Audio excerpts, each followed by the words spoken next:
നമസ്കാരം. സംസ്ഥാനത്ത് വ്യാപകമായി നടക്കുന്ന ലഹരി വേട്ടയിൽ നടുക്കുന്ന സംഭവങ്ങളാണ് പുറത്തുവരുന്നത്. പാലായിൽ എക്സൈസ് പിടികൂടിയത് മെഫെൻടെർമിൻ സൾഫേറ്റ് ഇഞ്ചക്ഷന്റെ 300 പാക്കറ്റുകളാണ്. മലപ്പുറം തിരൂരിൽ 141 ഗ്രാം MDMA-യും ആലുവ ചുണ്ടിയിൽ 7 കിലോ കഞ്ചാവും ഇന്ന് പിടികൂടി. ലഹരി മാഫിയയുടെ ആക്രമണ ഭീഷണി നേരിട്ടുകൊണ്ടാണ് പോലീസും എക്സൈസ് സംഘത്തിന്റെയും ലഹരി വേട്ട. തിരുവനന്തപുരത്ത് SIക്ക് കുത്തേറ്റതും എറണാകുളം അയ്യമ്പുഴയിൽ വിദേശ വനിത മദ്യലഹരിയിൽ പോലീസിനെ കയ്യേറ്റം ചെയ്തതുമാണ് പുതിയ സംഭവങ്ങൾ. അക്രമത്തിലേക്കും കൊടും കുറ്റകൃത്യങ്ങളിലേക്കും ചെന്നെത്തിക്കുന്ന ലഹരി സംഘങ്ങളെ അടിച്ചൊതുക്കാൻ സമൂഹം ഒറ്റക്കെട്ടായി ഇറങ്ങാൻ സമയമായില്ലേ? എൻകൗണ്ടർ പ്രൈമിലേക്ക് പ്രേക്ഷകർക്ക് സ്വാഗതം.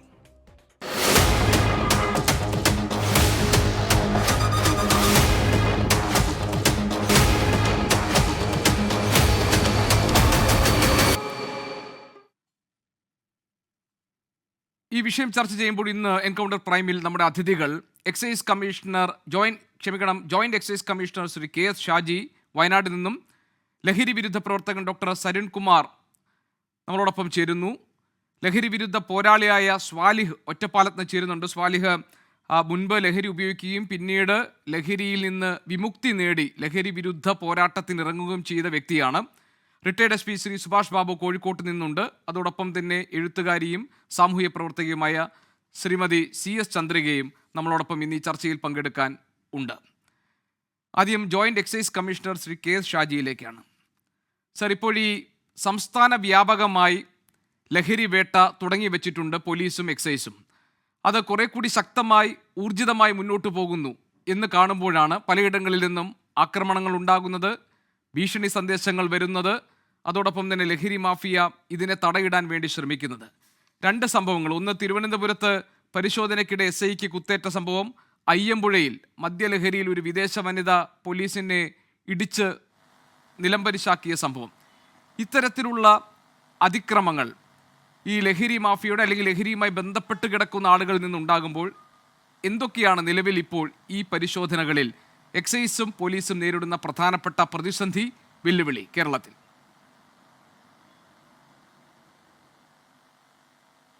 കേരളത്തിൽ ഇപ്പോൾ സമീപകാലത്ത് കൂടുതൽ മാധ്യമ ശ്രദ്ധയും മറ്റും വന്നതാണ് ഇത്തരത്തിലുള്ള ലഹരി ഉപയോഗവും ലഹരിക്കെതിരെയുള്ള കേസുകൾ കണ്ടെടുക്കുന്നതുമായി ബന്ധപ്പെട്ടിട്ടുള്ള കാര്യം. ഇതിനെതിരെ ഡിപ്പാർട്ട്മെൻറ്റ് വളരെ ശക്തമായ നടപടികളാണ് സ്വീകരിച്ചു വരുന്നത്. ഞങ്ങൾ ഓപ്പറേഷൻ ക്ലീൻ സ്ലേറ്റ് എന്ന് പറഞ്ഞുകൊണ്ട് 2 ആഴ്ച നീണ്ടു നിൽക്കുന്ന ഒരു വലിയ ബൃഹത്തായ ഒരു എൻഫോഴ്സ്മെൻറ്റ് ഓപ്പറേഷൻ നടത്തുകയുണ്ടായി. നല്ല റിസൾട്ടാണ് അതിൽ ഉണ്ടായിട്ടുള്ളത്.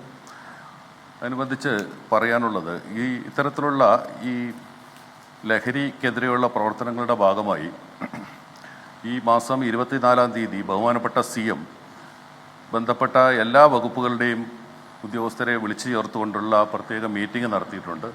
അടുത്ത 30-ാം തീയതി അനുബന്ധിച്ചിട്ടുള്ള അതിലെ പ്രധാനപ്പെട്ട വിദഗ്ധരെയൊക്കെ ഉൾക്കൊള്ളിച്ചുകൊണ്ടുള്ള മീറ്റിംഗ് ഉണ്ട്. വളരെ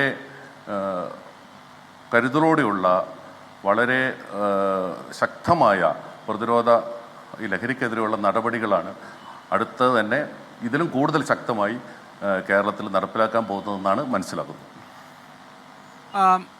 ശ്രീ KS ഷാജി, ഞാൻ ചോദിച്ചത് എന്തൊക്കെ തരത്തിലുള്ള പ്രശ്നങ്ങളും ബുദ്ധിമുട്ടുകളും നിങ്ങൾ ഈ പരിശോധനകൾ ഇത്ര വ്യാപകമാക്കുമ്പോൾ, ഇത്ര ഇൻറ്റൻസീവായിട്ട് ഇത് നടത്തുമ്പോൾ നിങ്ങൾ നേരിടുന്നുണ്ട്? ഇപ്പോൾ എക്സൈസ് സംഘമാണെങ്കിലും പോലീസാണെങ്കിലും ഒക്കെ ഇപ്പോൾ നമ്മൾ കാണുന്നത് സാധാരണ നിലയിൽ ഇതിലെ കൺവിക്ഷൻ 2 തരത്തിലാണ്. ഒന്ന്, ഈ വ്യാപാരത്തിൻ്റെ ലഹരി വ്യാപാരത്തിൻ്റെ കണ്ണികളായി പ്രവർത്തിക്കുന്ന ഇടനിലക്കാരായി പ്രവർത്തിക്കുന്നവർ പലപ്പോഴും പിടിയിലാകുന്നു. എന്നാൽ ഇതിന് പിന്നിലുള്ള വലിയ വൻ മാഫിയകൾ അവരെ തൊടാൻ കഴിയാതെ പോകുന്നു. എന്ന് പറഞ്ഞാൽ ലഹരി കൊണ്ടുവരുന്ന ഉറവിടത്തിൽ ചെന്ന് കാര്യങ്ങൾ കണ്ടെത്തി അത് ഇല്ലാതാക്കാൻ നടത്തുന്ന ശ്രമങ്ങൾ വേണ്ട രീതിയിൽ ഫലം കാണുന്നില്ല എന്നതാണ്. ആ സാഹചര്യത്തിന് മാറ്റം വന്നിട്ടുണ്ടോ? കേരളത്തിൽ ലഹരി വേട്ടയ്ക്ക് പോലീസും എക്സൈസും ഇറങ്ങുമ്പോൾ നിങ്ങൾ നേരിടുന്ന പ്രധാനപ്പെട്ട പ്രതിസന്ധി എന്താണ്? വെല്ലുവിളികൾ എന്തൊക്കെയാണ്? ഇപ്പോൾ ഇതിൻ്റെ ഉറവിടത്തിൽ തന്നെ ചെന്നുകൊണ്ടാണ് ഇപ്പോൾ എക്സൈസിൻ്റെ ക്രൈം ബ്രാഞ്ച് അടുത്ത ദിവസം തന്നെ ഉള്ള കേസിൽ അറസ്റ്റ് ചെയ്ത് കൊണ്ടുവന്നിട്ടുള്ളത്. 60 കിലോ കഞ്ചാവോളം പിടികൂടി അവർ കേസിലെ പ്രതിയെ അതിൻ്റെ ഉറവിടം തന്നെ കണ്ടെടുത്ത് പ്രധാന കണ്ണിയാണ് അറസ്റ്റ് ചെയ്തിട്ടുള്ളത്. അതോടൊപ്പം തന്നെ പോലീസും ധാരാളം അത്തരത്തിലുള്ള വിദേശ വ്യക്തികളെ വിദേശ പൗരന്മാരെയൊക്കെ തന്നെ അറസ്റ്റ് ചെയ്തിട്ടുണ്ട്. അപ്പോൾ അത്തരത്തിലുള്ളൊരു വാദം ഒരു ശരിയായ വാദമല്ല. ശരിയായ വിവരമല്ല എന്നാണ് എനിക്ക് പറയുന്നത്. കൂടുതലായും അത്തരത്തിലുള്ള കേസുകളിലേക്ക് ഇപ്പം ഡിപ്പാർട്ട്മെൻറ്റ് ശ്രദ്ധിക്കുന്നുണ്ട്, കാര്യമായ പ്രവർത്തനം നടക്കുന്നുണ്ട്. പിന്നെ ഇദ്ദേഹം പറഞ്ഞത് വെല്ലുവിളികൾ ഇത് പൊതുവേ ലഹരിയുടെ ഉപയോഗം സമൂഹത്തിൽ കൂടിയിട്ടുണ്ടല്ലോ എന്നുള്ളതൊരു വസ്തുത അംഗീകരിക്കാതിരിക്കുന്നില്ല ഉണ്ട്. ലോകത്ത് എല്ലായിടത്തും അതോടൊപ്പം തന്നെ നമ്മുടെ ഇന്ത്യയിലും ബാക്കി എല്ലാ സ്ഥലങ്ങളിലും ഈ ലഹരിയുടെ ഉപയോഗത്തിലുള്ള വർധനവ് ഉണ്ടായിട്ടുണ്ട്. അതിനെതിരെയുള്ള ശക്തമായ പ്രതിരോധ നടപടികളും എൻഫോഴ്സ്മെൻറ്റ് നടപടികളും ശക്തമായ ബോധവൽക്കരണവുമാണ് നടത്തിക്കൊണ്ടിരിക്കുന്നത്. ചില അസാൾട്ടുകളും ചില സ്ഥലങ്ങളിൽ ഉണ്ടാകുന്നുണ്ട്. അതിനെതിരെയുള്ള ശക്തമായി നടപടികൾ സ്വീകരിച്ചു വരുന്നുമുണ്ട്. ശ്രീ കെ ഷാജി, താങ്കൾക്കറിയാമായിരിക്കും 24 ഒരു കേരള പര്യടനം തുടങ്ങിയിരിക്കുകയാണ്. തിരുവനന്തപുരത്ത് നിന്ന് കാസർഗോഡ് വരെ 24ന്റെ ചീഫ് എഡിറ്റർ ആർ ശ്രീകണ്ഠൻ നായരുടെ നേതൃത്വത്തിൽ ഒരു സംഘം കേരളത്തിൻ്റെ നഗരപ്രദേശങ്ങളിലും ഗ്രാമങ്ങളിലും ചെന്നെത്തി അവിടുത്തെ ലഹരി വിരുദ്ധ പ്രവർത്തനങ്ങൾ ഏകോപിപ്പിക്കുക, അതിനുവേണ്ടി വീട്ടുകാരെ, രക്ഷിതാക്കളെ അടക്കം ബോധവൽക്കരിക്കുക, ലഹരി വിരുദ്ധ പോരാട്ടത്തിൽ കേരളത്തിൽ ഒരു ജനകീയ പ്രതിരോധ മുന്നണി തീർക്കുക, ഈ ലക്ഷ്യത്തോടു കൂടിയാണ് ഞങ്ങളുടെ യാത്ര. ആ യാത്രയിൽ ഏതാനും ചില ദിവസങ്ങളിൽ ഞാനും SKനൊപ്പം ഭാഗമായിരുന്നു. പലപ്പോഴും മനസ്സിലാക്കാൻ കഴിഞ്ഞിട്ടുള്ളത് രക്ഷിതാക്കളുടെ ആശങ്കയാണ്. ഓരോ ഇടങ്ങളിൽ ചെല്ലുമ്പോഴും ഇപ്പോൾ തീരപ്രദേശങ്ങളിൽ ചെല്ലുമ്പോൾ അവരുടെ പ്രധാനപ്പെട്ട പരാതി തന്നെ ഈ ലഹരി ഉപയോഗിക്കുന്ന ആളുകളെ കണ്ടെത്തി അവരെ പിടികൂടി പോലീസിൽ ഏൽപ്പിച്ചാലും അല്ലെങ്കിൽ എക്സൈസ് സംഘം പിടികൂടിയാലും അവർ വളരെ പെട്ടെന്ന് അവർക്ക് ശിക്ഷ ലഭിക്കാതെ അവർ വേഗം ഇറങ്ങിപ്പോരുന്നു. എന്നിട്ട് ഇവരെ പിടികൂടിയ നാട്ടുകാരെ ഇവർ വെല്ലുവിളിക്കുന്നു. ഇതാണ് ഒരു സാഹചര്യം. മറ്റൊന്ന്, കുട്ടികളിലുണ്ടാകുന്ന പെരുമാറ്റത്തിലെ മാറ്റങ്ങളും അതോടൊപ്പം തന്നെ ലഹരി കെണിയിൽ ഇവർ അകപ്പെട്ടു പോകുന്ന സാഹചര്യവുമാണ്. പലപ്പോഴും രക്ഷിതാക്കൾക്ക് ഇത് കണ്ടെത്താൻ കഴിയുന്നില്ല. അങ്ങനെ നേരിടുന്ന പ്രശ്നങ്ങൾ. മൂന്നാമതായി അവർ പറഞ്ഞത് പലപ്പോഴും ഈ ലഹരി എത്തുന്ന വഴികൾ, അത് ചെറിയ ചെറിയ കടകളിൽ പോലും ഇന്ന് MDMA ഒക്കെ സുലഭമായി കിട്ടുന്ന തരത്തിലേക്ക് ഈ കാര്യങ്ങൾ മാറിയിട്ടുണ്ട്. സ്കൂളിൻ്റെ പരിസരങ്ങൾ പ്രത്യേകിച്ചും ഇതിലൊരു വളരെ ലഹരി വിൽപ്പനയുടെ ഒരു കേന്ദ്രം, ഒരു ഹോട്ട്സ്പോട്ടായിട്ട് ഇത്തരം സ്ഥലങ്ങൾ മാറിയിട്ടുണ്ട്. പക്ഷേ അവിടെ വേണ്ട രീതിയിൽ ഒരു എൻഫോഴ്സ്മെൻറ്റ് ആക്ഷൻ ഉണ്ടാകുന്നില്ല. ഈ 3 സാഹചര്യങ്ങൾ കേരളത്തിൽ ഇതുവരെ, ഇപ്പോൾ എറണാകുളം ജില്ലയിലേക്ക് ഞങ്ങളുടെ യാത്ര പ്രവേശിച്ചിരിക്കുകയാണ്. തെക്കൻ ജില്ലകളിലൂടെ പര്യടനം നടത്തിയപ്പോൾ മനസ്സിലാക്കാൻ കഴിഞ്ഞിട്ടുള്ള അല്ലെങ്കിൽ ജനങ്ങളുടെ ഇടയിൽ നിന്നുള്ള പ്രധാനപ്പെട്ട ഒരു പരാതി ഈ 3 കാര്യങ്ങളായിരുന്നു. എന്താണ് എക്സൈസിന് ഈ കാര്യങ്ങളിൽ ചെയ്യാൻ കഴിയുക? നിയമം നന്നായി എൻഫോഴ്സ്മെൻറ്റ് പ്രവർത്തികൾ നന്നായി നടത്തുക എന്നുള്ളതാണ് ഇതിൽ പ്രധാനപ്പെട്ട കാര്യം. ഇദ്ദേഹം സൂചിപ്പിച്ച കാര്യം, അതിപ്പോൾ NDPS നിയമപ്രകാരം ഇപ്പോൾ കഞ്ചാവാണെങ്കിൽ 1 കിലോയിൽ താഴെ വരുമ്പോൾ അത് ബെയിലബിൾ ഒഫൻസാണ്. സെൻട്രൽ ആക്ടാണ് narcotic drugs psychotropic substance act. അപ്പോൾ അതിനുള്ള അപര്യാപ്തത മാറ്റുന്നതിനുണ്ട്. നമ്മുടെ ഗവൺമെൻറ് അതിനുള്ള ഇത് പാസ്സാക്കി സെൻട്രൽ ഗവൺമെൻറ്റിനെ സമീപിച്ചിട്ടുണ്ട് ഓൾറെഡി. നിയമത്തിനകത്ത് നിന്നുകൊണ്ടുള്ള ചെയ്യാൻ പറ്റുന്ന എല്ലാ കാര്യങ്ങളും ഇവിടെയുള്ള എൻഫോഴ്സ്മെൻറ്റ് ഏജൻസികൾ ചെയ്യുന്നുണ്ട്. പിന്നെ അതോടൊപ്പം തന്നെ വിമുക്തിയുടെ ഭാഗമായിട്ട് ഈ പാരൻസുമായി ബന്ധപ്പെട്ടുള്ള അവർക്കുള്ള ക്ലാസ്സുകളൊക്കെ നടത്തി അവരെയും ബോധവാന്മാരാക്കി എങ്ങനെ ഇതിനെ തരണം ചെയ്യാമെന്നുള്ളതിനെ പറ്റിയുള്ള വളരെ അതിവിപുലമായ പരിപാടികളാണ് വിമുക്തിയുടെ ഭാഗമായി പ്ലാൻ ചെയ്ത് നടപ്പിലാക്കിക്കൊണ്ടിരിക്കുന്നത്, തുടർന്ന് നടപ്പിലാക്കാൻ പോകുന്നത്. ഹോട്ട്സ്പോട്ടുകൾ, ഇദ്ദേഹം പറഞ്ഞു, ഹോട്ട്സ്പോട്ടുകൾ ഞങ്ങൾ നേരത്തെ തന്നെ ഇത്തരത്തിലുള്ള ഹോട്ട്സ്പോട്ടുകൾ കണ്ടെത്തി അത്തരത്തിലുള്ള ഹോട്ട്സ്പോട്ടുകൾ കേന്ദ്രീകരിച്ചുകൊണ്ടുള്ള ശക്തമായ നടപടികൾ നടന്നുകൊണ്ടിരിക്കുകയാണ്. ഭാവിയിൽ പല സ്ഥലങ്ങളിലും ആലോചിക്കുന്നുണ്ട്. അവിടെ അത്തരം പ്രദേശങ്ങളിൽ ജാഗ്രതാ സമിതികൾ രൂപീകരിച്ചുകൊണ്ട് പൊതുസമൂഹത്തിൻ്റെ ഒക്കെ തന്നെ പിന്തുണയോടുകൂടി ആണ്. അല്ലാണ്ട് ഈ ഒരു വിപത്തിനെതിരെ എൻഫോഴ്സ്മെൻറ്റ് ഏജൻസി മാത്രം വിചാരിച്ചാൽ ഇത് മാറ്റാം എന്നുള്ള ഒരു അർത്ഥത്തിലേക്ക് ഞാൻ കാണുന്നില്ല.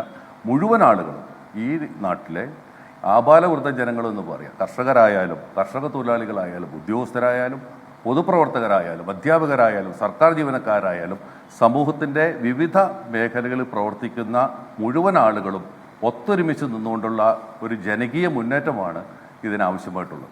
അതോടൊപ്പം തന്നെ നിയമപരമായ മറ്റ് പ്രവർത്തനങ്ങൾ എൻഫോഴ്സ്മെൻറ്റ് ഏജൻസികൾ ശക്തിപ്പെടുത്തുകയും ചെയ്യും. ഡോക്ടർ സരുൺകുമാർ, ഒരു ലഹരി വിരുദ്ധ പ്രവർത്തകൻ എന്ന നിലയിൽ കേരളത്തിൽ ഇപ്പോൾ ഇത്രയധികം ലഹരി ഉപയോഗം വ്യാപകമാകുന്നതിനും ലഹരി ഉൽപ്പന്നങ്ങൾ, പ്രത്യേകിച്ച് MDMA പോലെയുള്ള ലഹരി പദാർത്ഥങ്ങൾ അനായാസം സുലഭമായി കിട്ടുന്നതിനും കാരണമായ സാഹചര്യം എന്താണ്? എങ്ങനെയാണ് കേരളത്തിന് ഇതിൽ നിന്നൊരു മുക്തി നേടാൻ കഴിയുക? ബോധവൽക്കരണം ഇപ്പോൾ നാട്ടുകാരൊക്കെ പറയുന്നത് ബോധവൽക്കരണത്തിൻ്റെ ഒക്കെ സമയം കഴിഞ്ഞു. കാരണം എത്രയോ കാലമായി ഈ ബോധവൽക്കരണ പരിപാടികൾ, ഇപ്പോൾ സർക്കാരിൻ്റെ വിമുക്തിയാണെങ്കിലും ശരി, സന്നദ്ധ സംഘടനകൾ നടത്തുന്ന ബോധവൽക്കരണ പ്രവർത്തനങ്ങളായാലും ശരി, സ്കൂളുകൾ കേന്ദ്രീകരിച്ച് നടക്കുന്ന ബോധവൽക്കരണ പ്രവർത്തനങ്ങളായാലും ശരി, പദ്ധതികളായാലും ശരി, ഇതൊക്കെ കാലാകാലങ്ങളായി നടന്നുകൊണ്ടിരിക്കുന്നതാണ്. എന്നിട്ടും ലഹരിയുടെ ഉപയോഗം കൂടുന്നതല്ലാതെ കുറയുന്നില്ല. എന്താണ് അതിൻ്റെ സാമൂഹിക സാഹചര്യങ്ങൾ? എങ്ങനെ മറികടക്കാം കേരളം ഈ വിപത്തിനെ? നമസ്കാരം. ഇതിപ്പോൾ പറഞ്ഞ മാതിരി തന്നെ കേരളം വലിയൊരു പ്രതിസന്ധിയിലേക്കാണ് കേരളം പോയിക്കൊണ്ടിരിക്കുന്നത്. അപ്പോൾ കേരളമെന്ന് മാത്രമല്ല, മറ്റ് സംസ്ഥാനങ്ങളെടുത്ത് പരിശോധിച്ച് കഴിഞ്ഞാലും ഇതേ തുല്യമായ അവസ്ഥ തന്നെയാണ്. എന്നിരുന്നാൽ കൂടിയും കേരളത്തിൻ്റെ സാഹചര്യം വളരെ പ്രതിസന്ധി നിറഞ്ഞത് തന്നെയാണെന്ന് നമുക്ക് ആവർത്തിച്ച് പറയാൻ കഴിയും. അതിൽ പ്രധാനപ്പെട്ട് എടുത്തു പറയേണ്ടത് ലഹരി വിമുക്തിയുടെ അല്ലെങ്കിൽ വിരുദ്ധത നമ്മൾ പ്രചരിപ്പിക്കുമ്പോൾ, അല്ലെങ്കിൽ ഒരു 10 പേരെങ്കിലും നമ്മൾ ലഹരി വിമുക്തിയിലൂടെ രക്ഷപ്പെടുത്തി എടുക്കാൻ ശ്രമിക്കുമ്പോൾ തീർച്ചയായിട്ടും ഒരു ദിവസം തന്നെ 20 പേരോളം അല്ലെങ്കിൽ 30 പേരോളം, ഒരു സാമാന്യ കണക്കാണ് ഞാൻ പറയുന്നത്, 30 പേരോളം വീണ്ടും ലഹരിക്കയത്തിലേക്ക് വീണു പോകുന്നൊരു സാഹചര്യം നമ്മൾ നിറകണ്ണുകളോടെ നോക്കി നിൽക്കേണ്ട സാഹചര്യമാണ്. അതുപോലെ തന്നെയാണ് കൂട്ടനിലവിളികൾ എന്ന് പറയുന്ന ഓരോ കുടുംബത്തിൽ നിന്നും ഉണ്ടാകുന്ന കൂട്ടനിലവിളികൾ നമ്മൾ പലപ്പോഴും കേൾക്കുന്ന ഈ ലഹരി വിമുക്ത പ്രവർത്തന രംഗത്തൊക്കെ പ്രവർത്തിക്കുന്നതുകൊണ്ട് തന്നെ സ്ഥിരമായിട്ട് കേൾക്കുന്ന ഇതാണ്. ഒരുപാട് കോളുകൾ, ശരിക്കും ദിവസവും ഒരുപാട് കോളുകൾ ഉൾപ്പെടെ വരാറുണ്ട്. ഒരു 30ഓളം കോളുകൾ ദിവസവും വരാറുണ്ട്. അതിൻ്റെ അർത്ഥം എന്ന് പറയുന്നത് ശരിക്കും അത്ര കണ്ട് ഭയാനകമായ ഒരവസ്ഥയിലൂടെയാണ് ഓരോ വീടുകളും കടന്നു പോകുന്നതെന്ന് വേണമെങ്കിൽ നമുക്ക് പറയാൻ കഴിയും. ഇതിന് ഒരു അറുതി എന്ന് പറയുന്നത്, നമ്മൾ അതിനെക്കുറിച്ച് ചിന്തിക്കുമ്പോൾ അത് എങ്ങനെ സാധ്യമാകും എന്നുള്ളത് എല്ലാവരുടെയും മുന്നിലുള്ള പ്രതിസന്ധിയാണ്. ഇപ്പോൾ നിൽക്കുന്ന എല്ലാവരുടെയും മുന്നിലുള്ള ഒരു പ്രതിസന്ധി അങ്ങനെ തന്നെയാണ്. ഇതിൻ്റെ അറുതി എങ്ങനെ, അല്ലെങ്കിൽ ഇതിനൊരു തുടക്കം എവിടെ നിന്ന് കുറിക്കണമെന്ന് വലിയൊരു പ്രതിസന്ധി തന്നെയാണ് ഇന്ന് എല്ലാവരും നിൽക്കുന്നത്. കാരണം പോലീസിനും എക്സൈസിനും അതിൻ്റേതായിട്ടുള്ള പരിമിതികളേറെയാണ്. ഇപ്പോൾ ഒരു കേസ് പിടിച്ചുകൊണ്ട് വന്നാൽ തന്നെ അത് നിയമത്തിൻ്റെ മുന്നിൽ കൊണ്ടെത്തിച്ച് ശിക്ഷ വാങ്ങി കൊടുക്കാനായിട്ടുള്ള പരിമിതികളും ഏറെയാണ്. കാരണം അത് ഇപ്പോൾ നേരത്തെ ബഹുമാനപ്പെട്ട സാർ സൂചിപ്പിച്ചതുപോലെ തന്നെ അത് കോടതിയിലേക്ക് എത്തുമ്പോൾ, അല്ലെങ്കിൽ നിയമത്തിൻ്റെ സംവിധാനത്തിലേക്ക് എത്തുമ്പോൾ അത് അതിൻ്റെ ക്വാണ്ടിറ്റിയും ഇതൊക്കെ അനുസരിച്ച്, ക്വാണ്ടിറ്റിയൊക്കെ അനുസരിച്ച് ചിലപ്പോൾ ഇത്ര ദിവസത്തേക്ക് ശിക്ഷിച്ചതിന് ശേഷം ജാമ്യത്തിൽ സുഖമായിട്ട് ഊരി വരുന്ന ഒരു കാഴ്ച നമുക്ക് പലപ്പോഴും കാണാൻ കഴിയും. അത് വീണ്ടും വലിയ വിപത്തുകളിലേക്ക് കൊണ്ടെത്തിക്കുന്നുണ്ട്. ഈ ശിക്ഷ അനുഭവിക്കുന്ന ആൾക്കാർ തന്നെ വീണ്ടും ഇതിലോട്ട് എത്തിപ്പെടുന്നൊരു സാഹചര്യം വളരെ വേദനാജനകമാണ്. എൻ്റെ ഒരു വ്യക്തിപരമായ ഒരു അഭിപ്രായത്തിൽ കേരളത്തിലെ ജയിലുകളിലാണ് ഈ ലഹരി വിമോചന കേന്ദ്രങ്ങളുടെ ആവശ്യകത എന്ന് പറയുന്നത്. കാരണം ഒരാൾ ലഹരിക്ക് അടിമയായോ അല്ലെങ്കിൽ ലഹരി വിൽപ്പനക്കാരനായോ ജയിലിലേക്ക് പോകുമ്പോൾ തീർച്ചയായിട്ടും തിരിച്ചിറങ്ങി വരേണ്ടത് പുതിയൊരു മനുഷ്യനായിട്ടാണ്. അല്ലാതെ അവിടെ ചെല്ലുമ്പോൾ പുതിയൊരാളെ പരിചയപ്പെടുന്നു, അയാൾ വഴി കൂടുതൽ നെറ്റ്വർക്കുകൾ ഉണ്ടാകുന്നു, അങ്ങനെ തിരിച്ചിറങ്ങിയിട്ട് വീണ്ടും ഇപ്പോൾ ബാംഗ്ലൂരിൽ നിന്നാണ് അവർക്ക് സാധനം കിട്ടിക്കൊണ്ടിരുന്ന MDMA പോലുള്ള രാസലഹരികൾ കിട്ടിക്കൊണ്ടിരുന്നതെങ്കിൽ മറ്റ് സംസ്ഥാനങ്ങളിലേക്ക് അത് വ്യാപിക്കാനുള്ള സാഹചര്യങ്ങൾ ജയിലിൽ നിന്നുണ്ടാകുന്നുണ്ട്. ഇപ്പോൾ ഓരോ ദിവസവും ഈ 2025 തുടക്കകാലം 2025 പുലർന്നത് തന്നെ നമ്മൾ കൊലപാതക പരമ്പരകൾ കേട്ടുകൊണ്ടാണ്. പിന്നീട് ഇങ്ങോട്ട് ഈ ദിവസം വരെ എടുത്തു നോക്കിക്കഴിഞ്ഞാലും അക്രമങ്ങളില്ലാത്ത ഒരു ദിവസം പോലും നമ്മുടെ ചുറ്റുപാടില്ല എന്നുള്ളതാണ്. അപ്പോൾ ഇത് ഈ കുട്ടികളിലേക്ക് എത്തുന്നു. ഇപ്പോൾ 14, 15, 16 വയസ്സുള്ള കുട്ടികളിലേക്ക് എത്തുന്നു. 5ാം ക്ലാസ്സിലും 6ാം ക്ലാസ്സിലും പഠിക്കുന്ന കുട്ടികൾ MDMA ഉപയോഗിക്കുന്നു.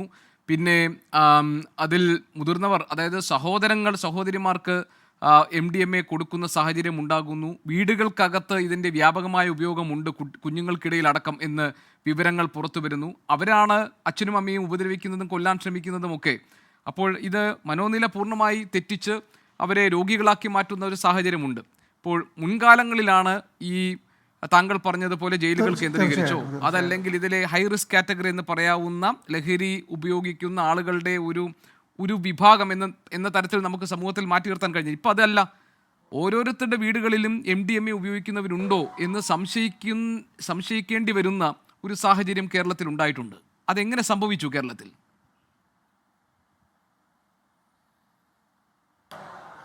തീർച്ചയായിട്ടും ഇത് എന്നെ സംബന്ധിച്ചിടത്തോളം സാറ് നേരത്തെ സൂചിപ്പിച്ചത് മാതിരി നമുക്ക് ഈ ഒരാളെ ലഹരി ഉപയോഗിക്കുന്ന ഒരാളെ കണ്ടെത്തി അല്ലെങ്കിൽ അവരെ നേർവഴിക്ക് കൊണ്ടുവരുന്ന ഒരു പാതയെന്ന് പറയുന്നത് തീർച്ചയായിട്ടും രക്ഷിതാക്കൾ പലപ്പോഴും അവരുടെ കുടുംബത്തിൻ്റെ അഭിമാനം സംരക്ഷിക്കുന്നതിന് വേണ്ടിയിട്ട് പലപ്പോഴും തുറന്നു പറയുന്നില്ല എന്നുള്ളതാണ്. ഈ ചെറുപ്പക്കാരായിട്ടുള്ള അല്ലെങ്കിൽ ചെറുപ്പക്കാരെന്ന് മാത്രമല്ല, യുവതി യുവാക്കൾ ഉൾപ്പെടെ ക്രൂരമായിട്ടുള്ള മർദ്ദനങ്ങൾക്ക് വീട്ടുകാരെ ഇരയാക്കുന്നുണ്ട്. ലൈംഗികപരമായിട്ടുള്ള പീഡനങ്ങൾക്ക് വീട്ടുകാരെ, അമ്മയോ സഹോദരിയോ ഒക്കെ ചിലപ്പം അവരൊന്നും ഒരിക്കൽ പോലും ചിന്തിക്കാത്ത തരത്തിലേക്ക് ഈ ലഹരി അടിമകൾ മാറുന്നുണ്ട്. ഇതിപ്പോൾ പഴയതുപോലെ മദ്യമൊന്നുമല്ല, മദ്യമൊന്നും ഇപ്പോൾ ആർക്കും വേണ്ട. ശരിക്കും പറഞ്ഞു കഴിഞ്ഞാൽ MDMAയും സിറിഞ്ചും അങ്ങനെയുള്ള ഹൈ ക്വാണ്ടിറ്റിയിലുള്ള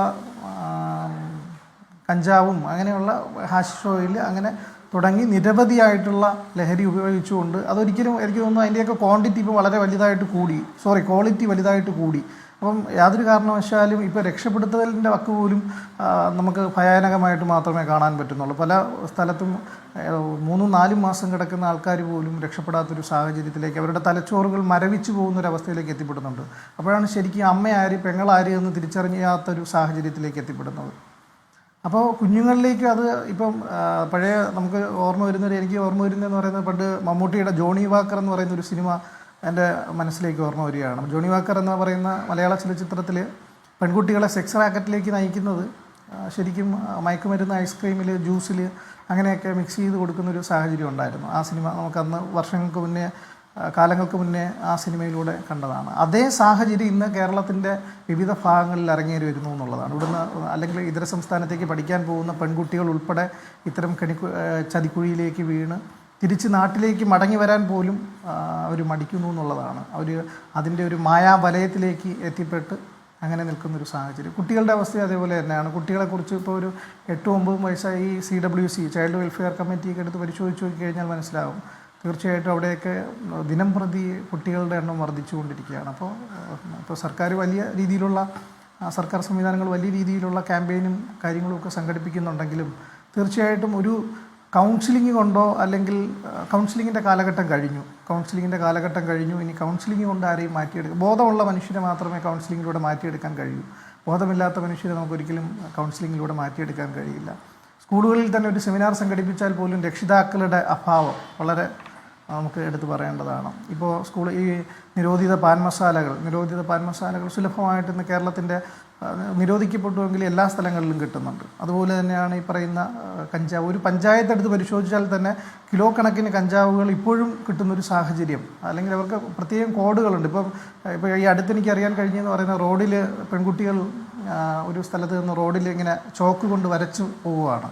അപ്പോൾ അവരുടെ ഒരു സ്പോട്ട് അതാണ്, അവിടെ നിൽക്കും എന്നുള്ളതിൻ്റെ സ്പോട്ടാണ് ആ ചോക്ക് കൊണ്ട് വരയ്ക്കുന്നതെന്നാണ് പറയുന്നത്. അപ്പോൾ ആ കൃത്യമായ സ്ഥലത്ത് ഈ സാധനങ്ങൾ എത്തുന്നുണ്ട്. ഇന്ത്യൻ പോസ്റ്റൽ സർവീസ് വഴി ഈ MDMA പോലുള്ള സാധനങ്ങൾ, അല്ലെങ്കിൽ സ്റ്റാമ്പ് പോലെയുള്ള LSD പോലുള്ള സാധനങ്ങൾ വീട്ടിലെത്തുന്നുണ്ട് ഇന്ത്യൻ പോസ്റ്റൽ സർവീസ് വഴി.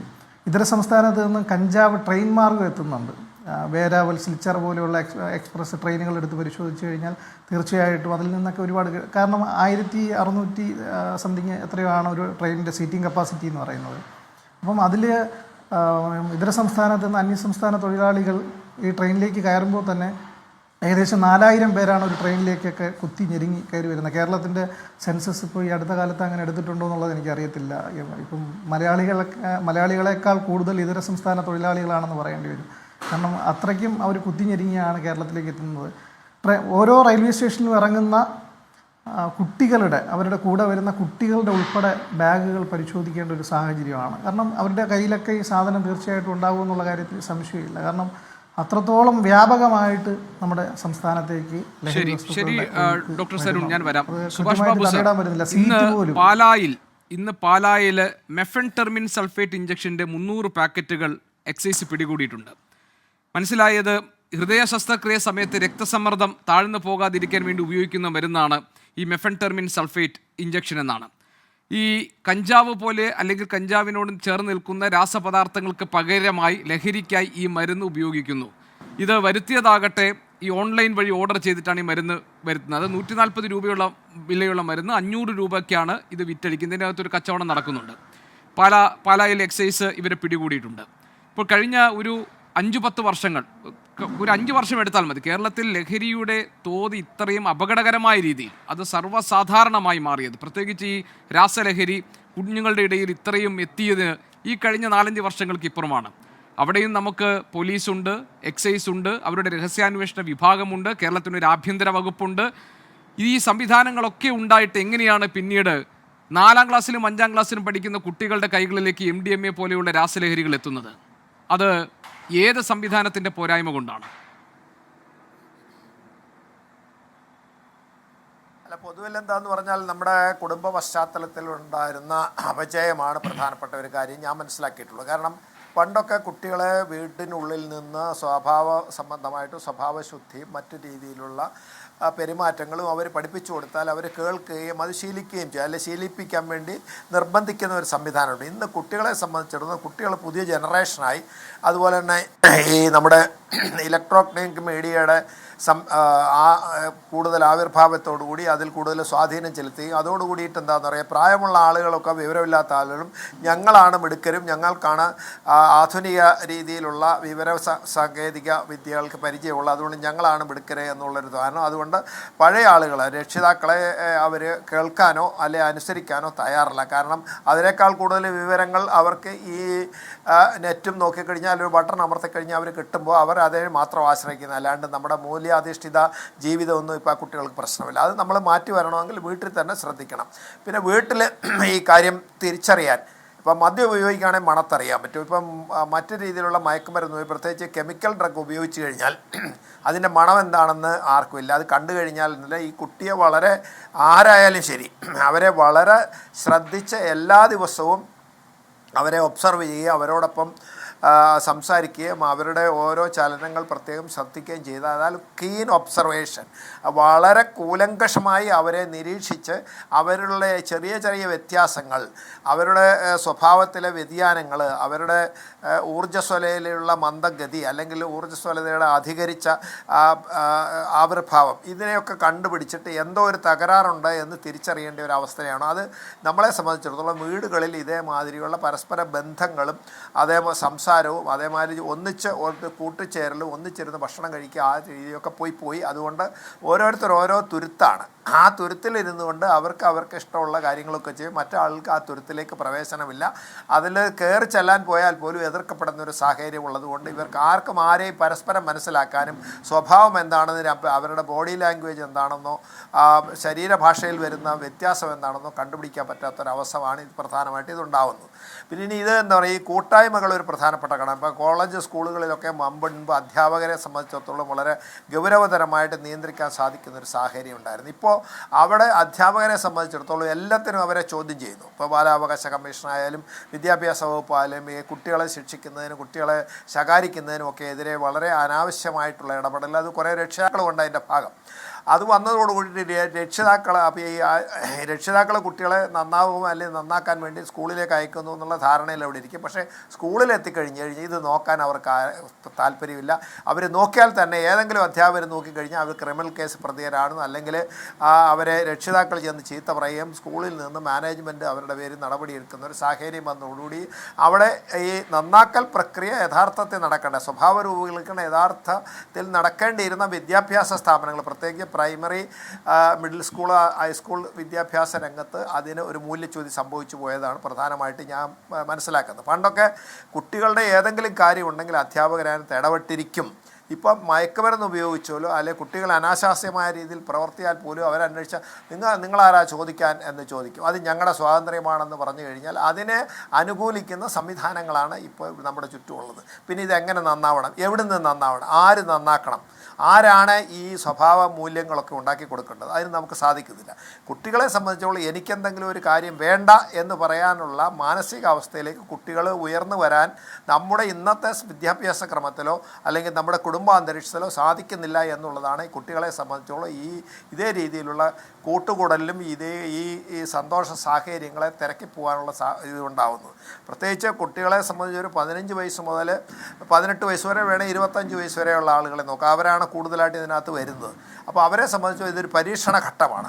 എന്ത് കണ്ടാലും അതൊന്ന് പരീക്ഷിച്ച് നോക്കണം, ആസ്വദിക്കണം, സന്തോഷിക്കണം എന്ന് പറയുന്ന ഒരേ ഒരു വിചാരം മാത്രം അവരുടെ മുമ്പിലുള്ളപ്പോൾ അവർ എവിടെ കിട്ടുന്നോ ആരിൽ നിന്ന് കിട്ടുന്നോ അവരിലേക്ക് പറ്റിച്ചേർന്ന് നിൽക്കുന്നതിന് വേണ്ടിയും അടിമപ്പെടാൻ വേണ്ടിയിട്ടാണ് ഇപ്പോഴത്തെ പ്രധാന ഘടകം.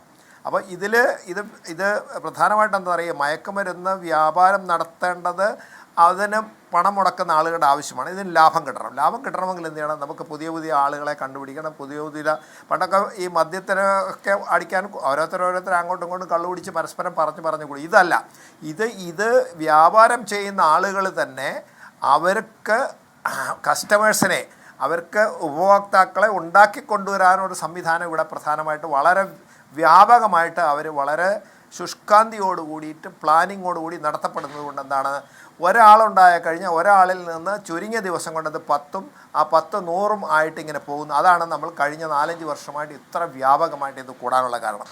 ഇപ്പോൾ എന്താണെന്ന് പറഞ്ഞാൽ, ഇപ്പോഴത്തെ സ്ഥിതി എന്ന് പറഞ്ഞാൽ ഇത്രയും വ്യാപകമായിട്ട് കുറേ നാളൊക്കെ പോലീസും എക്സൈസും ഒക്കെ ഉറക്കം തൂങ്ങലായിരുന്നില്ല എന്ന് നമുക്ക് പറയാൻ പറ്റില്ല. കാരണം ഇതിനാൽ ആരും ശ്രദ്ധിക്കാറില്ല, ആ വഴിക്ക് പോകാറില്ല. അവരെ സംബന്ധിച്ചിടത്തോളം വേറെ എന്തൊക്കെയോ ഒരുപാട് ജോലികളുണ്ട്, ഇല്ല എന്ന് ഞാൻ പറയുന്നില്ല. പിന്നെ എക്സൈസിന് ഒരുപാട് പരിമിതികളുണ്ട്. അവരെ സംബന്ധിച്ചിടത്തോളം ഡിജിറ്റൽ സംവിധാനങ്ങളിലൊന്നും അവർക്ക് ഇൻവെസ്റ്റിഗേഷനോ ഡിറ്റക്ഷനോ സാധ്യമല്ല. അവർക്ക് അതിനകത്ത് ഉള്ള സൗകര്യങ്ങളുമില്ല. പോലീസിനെ സംബന്ധിച്ചോളം പോലീസ് 100 കാര്യങ്ങൾ ചെയ്യുന്നിടയിൽ ഈ എക്സൈസുകാർക്ക് സൗകര്യം ചെയ്ത് കൊടുക്കുക, അല്ലെങ്കിൽ ഈ ഇതേമാതിരി മയക്കുമരുന്ന് നോക്കുക എന്ന് പറഞ്ഞാൽ പോലീസ് പണ്ട് പോലീസാണ് എക്സൈസിനേക്കാൾ കൂടുതൽ ഈ മയക്കുമരുന്ന് നോക്കുകയാണ്. ഇപ്പോൾ എന്ത് ചെയ്യുകയോ, ഇത് എക്സൈസിന് ഒരു സൗകര്യങ്ങളും ഇല്ലാതെ സ്റ്റാഫ്, അതായത് അവിടുത്തെ ആവശ്യമായിട്ടുള്ള ജീവനക്കാരുമില്ലാത്ത അവരുടെ തലയിലേക്ക് ഇട്ടുകൊടുത്തു കഴിഞ്ഞാൽ അവർക്ക് എത്രമാത്രം കാര്യക്ഷമമായിട്ട് ചെയ്യാൻ പറ്റും. ഏതാണ്ട് 50,000-56,000 പോലീസ് ഉണ്ടായിരിക്കുമ്പം എക്സൈസുകാരെ എൻ്റെ അറിവത്തിൽ 10,000-15,000 എക്സൈസുകാരാണ് ആകെ ഉള്ളതെന്നുള്ള മാക്സിമം അത്രയേ ഉള്ളൂ. അത് തന്നെ അവരുടെ എല്ലാം വേക്കൻസിയാണ്. അപ്പോൾ ഇത് ചെയ്യണമെങ്കിൽ വളരെ ജാഗരൂകരായിട്ട് വളരെ ഊർജ്ജസ്വലമായിട്ട് പൗരന്മാരുടെ, അതായത് സാധാരണ ജനങ്ങളുടെ സഹായത്തോട് കൂടിയിട്ട് ഇതിനൊരു ശരിക്ക് നമ്മളെന്താ പറഞ്ഞാലോ, ഒരു നാർക്കോട്ടിക് ജിഹാദ് എന്ന് പറയുന്നത്, അത് അങ്ങനെ നമ്മൾ പറയുന്ന പോലെ ഇതെന്താണെന്ന് പറയുക, വാർ അഗൻസ്റ്റ് നാർക്കോട്ടിക്സാണ്.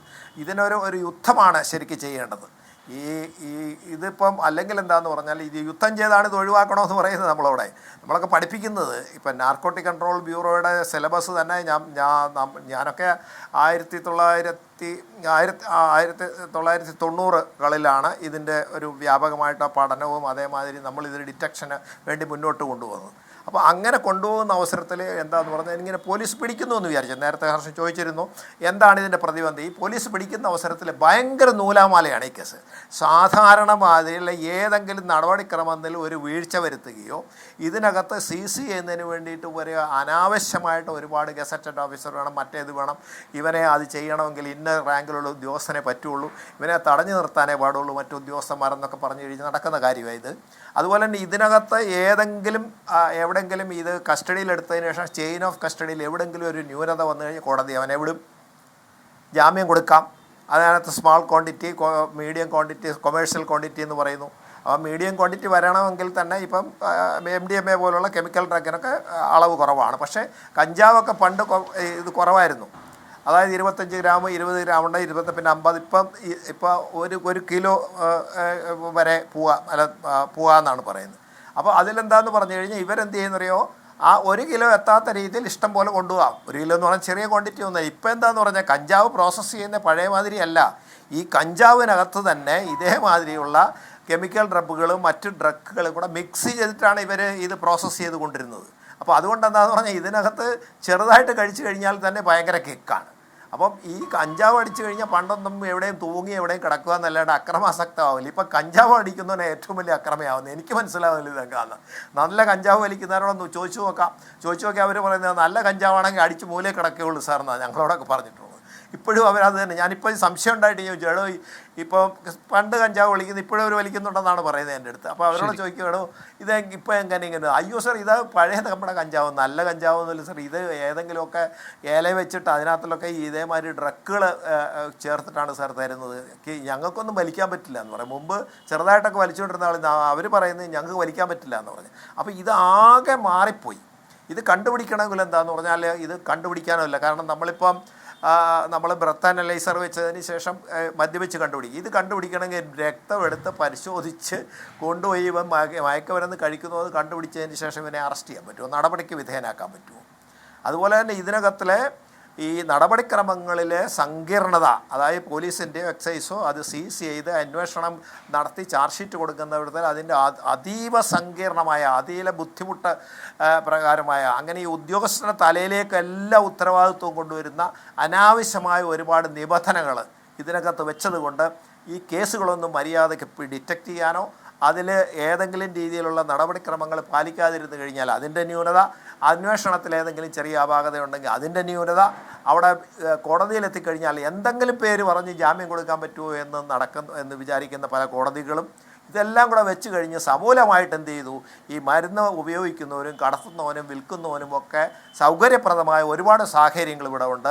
അതിന് നേരിടുന്ന പോലീസ് ഉദ്യോഗസ്ഥന്മാരായാലും എക്സൈസ് ഉദ്യോഗസ്ഥന്മാരായാലും അവരെ സംബന്ധിച്ചിടത്തോളം ഒരുപാട് പരിമിതികളുണ്ട്. അതിൻ്റെ കൂടെ ഇപ്പോൾ അക്രമവും, അതായത് പോലീസ് ഉദ്യോഗസ്ഥന്മാരെ പോലും മർദ്ദിച്ചു കഴിഞ്ഞാൽ കേസെടുക്കാൻ പറ്റില്ല. കേസെടുത്താൽ ആ ഉദ്യോഗസ്ഥൻ അപകടത്തിലാവുന്നു. എങ്ങനെ നടക്കും?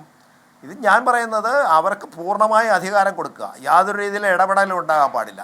ഉണ്ടായാൽ പോലും മേലുദ്യോഗസ്ഥന്മാർ ആരിടപെട്ടാലും നിങ്ങൾ നിങ്ങളുടെ പണിയെടുക്കുന്ന തൻ്റെ ഇടത്തോടു കൂടി പറയുന്നൊരു മേലധികാരി വിഭാഗം ഇവിടെ ഉണ്ടാകണം.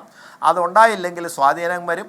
അത് പണം വാങ്ങിയിട്ടായിരിക്കും, മറ്റ് രാഷ്ട്രീയ സ്വാധീനമായിരിക്കും, അല്ലെ മറ്റേതെങ്കിലും രീതിയിലുള്ള സ്വാധീനമായിരിക്കും. എന്തായാലും ശരി, ഈ രീതിയിൽ പ്രത്യേകിച്ച് നാർക്കോട്ടിക്സിനെ നേരിടുന്ന ഉദ്യോഗസ്ഥന്മാർ, അത് ഡിറ്റക്റ്റ് ചെയ്യാൻ വേണ്ടി ശ്രമിക്കുന്ന എക്സൈസ് ഉദ്യോഗസ്ഥനായാലും ശരി, പോലീസ് ഉദ്യോഗസ്ഥന്മാർ, ഇപ്പോൾ ഒരുപാട് ആളുകൾക്ക് എക്സൈസിലെയും പോലീസിലെ ഉദ്യോഗസ്ഥന്മാർക്ക് ഒരുപാട് പ്രതികൂലമായ സാഹചര്യങ്ങളെ നേരിടേണ്ടി വന്നിട്ടുണ്ടല്ലോ.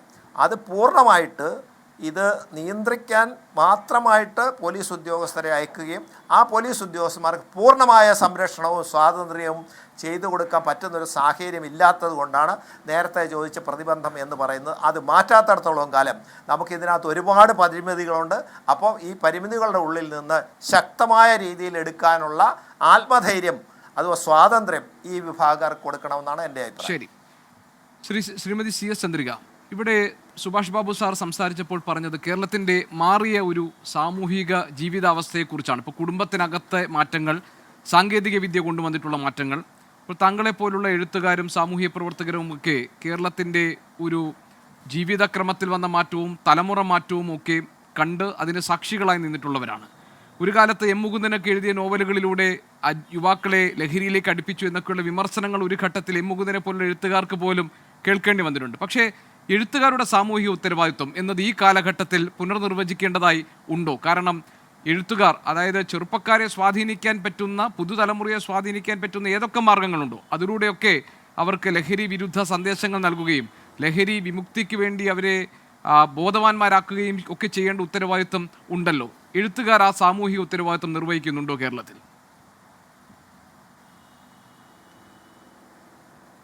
തീർച്ചയായിട്ടും എഴുത്തുകാർക്ക് വലിയ റോളുള്ളൊരു സമയമാണ്, ഒരു കാലമാണ് ഇത്. എല്ലാ തരത്തിലും അതെ, എല്ലാ തരത്തിലുള്ള സാമൂഹ്യ രോഗങ്ങൾക്കെതിരെയും എഴുത്തുകാർ മുമ്പേ പറക്കുന്ന പക്ഷികളെപ്പോലെ അത് കാണാനും അതുപോലെ തന്നെ ജാഗ്രതപ്പെടുത്താനും പ്രത്യേകമായിട്ടുള്ളൊരു സർഗശേഷിയുള്ളവരാണെന്നാണല്ലോ നമ്മൾ വിചാരിക്കുന്നത്. അങ്ങനെയാണല്ലോ അത്.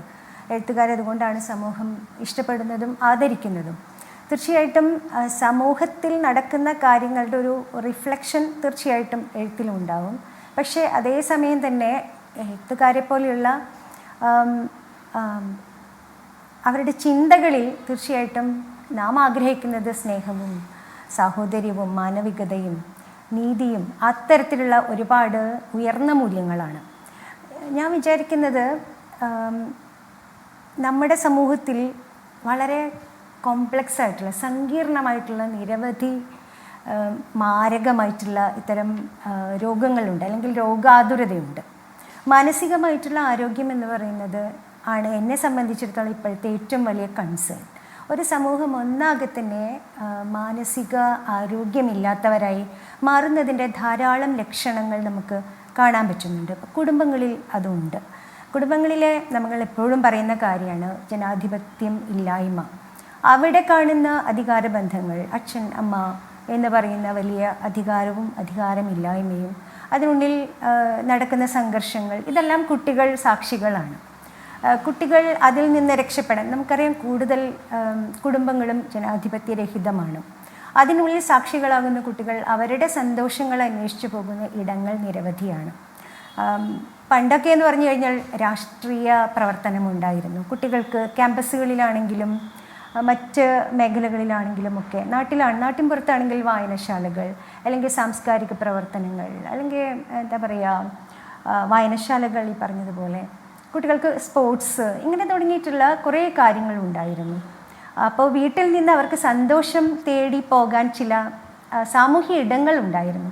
ഇന്നത്തെ സാമൂഹ്യ ഇടങ്ങൾ എന്ന് പറയുന്നത് അത്തരത്തിൽ നമുക്ക് ആരോഗ്യപരമായിട്ട് കാണാൻ പറ്റുന്നില്ല. അതുപോലെ തന്നെ സ്കൂളുകളിലാണെങ്കിലും നമ്മളൊക്കെ പഠിക്കുന്ന കാലത്ത് സ്കൂളുകളിൽ രാഷ്ട്രീയമുണ്ടായിരുന്നു, അല്ലെങ്കിൽ ഇതുപോലെ തന്നെ സാംസ്കാരിക പ്രവർത്തനങ്ങൾ ഉണ്ടായിരുന്നു, റീഡിംഗ് ക്ലബ്ബുകൾ ഉണ്ടായിരുന്നു, അങ്ങനെ തുടങ്ങിയ സ്പോർട്സ് ഉണ്ടായിരുന്നു. ഇങ്ങനെ തുടങ്ങി കുട്ടികൾക്ക് സന്തോഷം. ലഹരി എന്ന് പറയുന്നത് ഇതുപോലെ ഡ്രഗ്സ് കഴിച്ചിട്ട് മാത്രമല്ല കിട്ടുന്നത്, മറിച്ച് നമ്മുടെ ലഹരി എന്ന് പറയുന്നത് നമുക്ക് വായനയിലൂടെയും സാമൂഹ്യ ബന്ധങ്ങളിലൂടെയും നല്ല രാഷ്ട്രീയ പ്രവർത്തനങ്ങളിലൂടെയും നല്ല സാമൂഹ്യ പ്രവർത്തനങ്ങളിലൂടെയും, രാഷ്ട്രീയം തന്നെ ആവണമെന്നില്ല, അന്ന് കാലത്ത് പരിസ്ഥിതി ക്യാമ്പുകൾ, അതുപോലെ തന്നെ കുട്ടികളെ വളർത്തിക്കൊണ്ടുവരുന്ന തരത്തിലുള്ള ഒരുപാട് പിന്നെ യൂത്ത് ക്ലബ്ബുകൾ അങ്ങനെയൊക്കെ ഉണ്ടായിരുന്നു.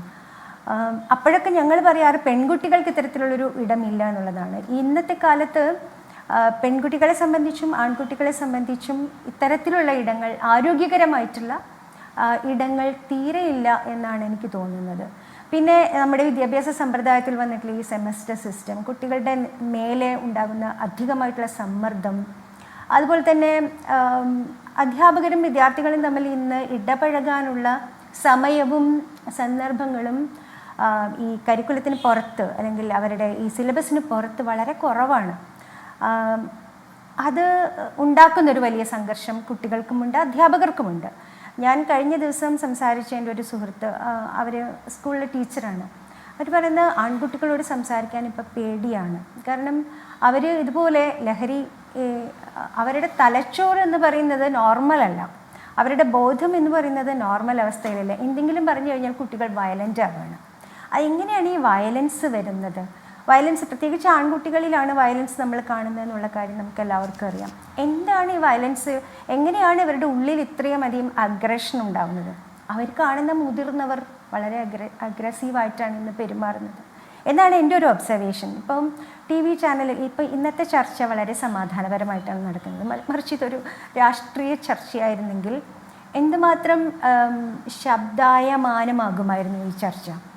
കുറേ നമ്മുടെ കുടുംബത്തിൻ്റെ ഇടങ്ങളിൽ ശബ്ദം എങ്ങനെ ഉപയോഗിക്കണം, അല്ലെങ്കിൽ ഭാഷ എങ്ങനെ ഉപയോഗിക്കണം, വാക്കുകൾ എങ്ങനെ ഉപയോഗിക്കണം, നമ്മുടെ ശരീരഭാഷ എങ്ങനെയായിരിക്കണം എന്ന് പറയുന്നതിലൊക്കെ അതിയായ തരത്തിലുള്ള ഒരു ജനാധിപത്യവൽക്കരണവും അല്ലെങ്കിൽ ഒരു സാഹോദര്യവും ഒക്കെ ഉണ്ടാവേണ്ടതുണ്ട്. മുൻകാലങ്ങളിൽ അത് കുറേയൊക്കെ ഉണ്ടായിരുന്നു. ഇപ്പോൾ രാഷ്ട്രീയ പ്രവർത്തകരൊക്കെ നമുക്ക് മാതൃകകളായിരുന്നു. ഇന്നത്തെ കാലത്ത് ഇപ്പോൾ ഞാൻ സത്യം പറഞ്ഞാൽ TV ചർച്ചകൾ കുറേ നാളായിട്ട് കാണാറില്ല.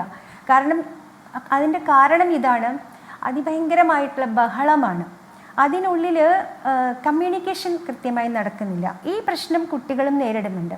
വീടുകളിലാണെങ്കിലും സ്കൂളിലാണെങ്കിലും പൊതുവിടങ്ങളിലാണെങ്കിലും മാധ്യമങ്ങളിലൂടെയാണെങ്കിലും സാമൂഹ്യ മാധ്യമങ്ങളിലൂടെയാണെങ്കിലും എന്താണ് കമ്മ്യൂണിക്കേഷൻ? എന്താണ് അവരിലേക്ക് എത്തുന്നത്?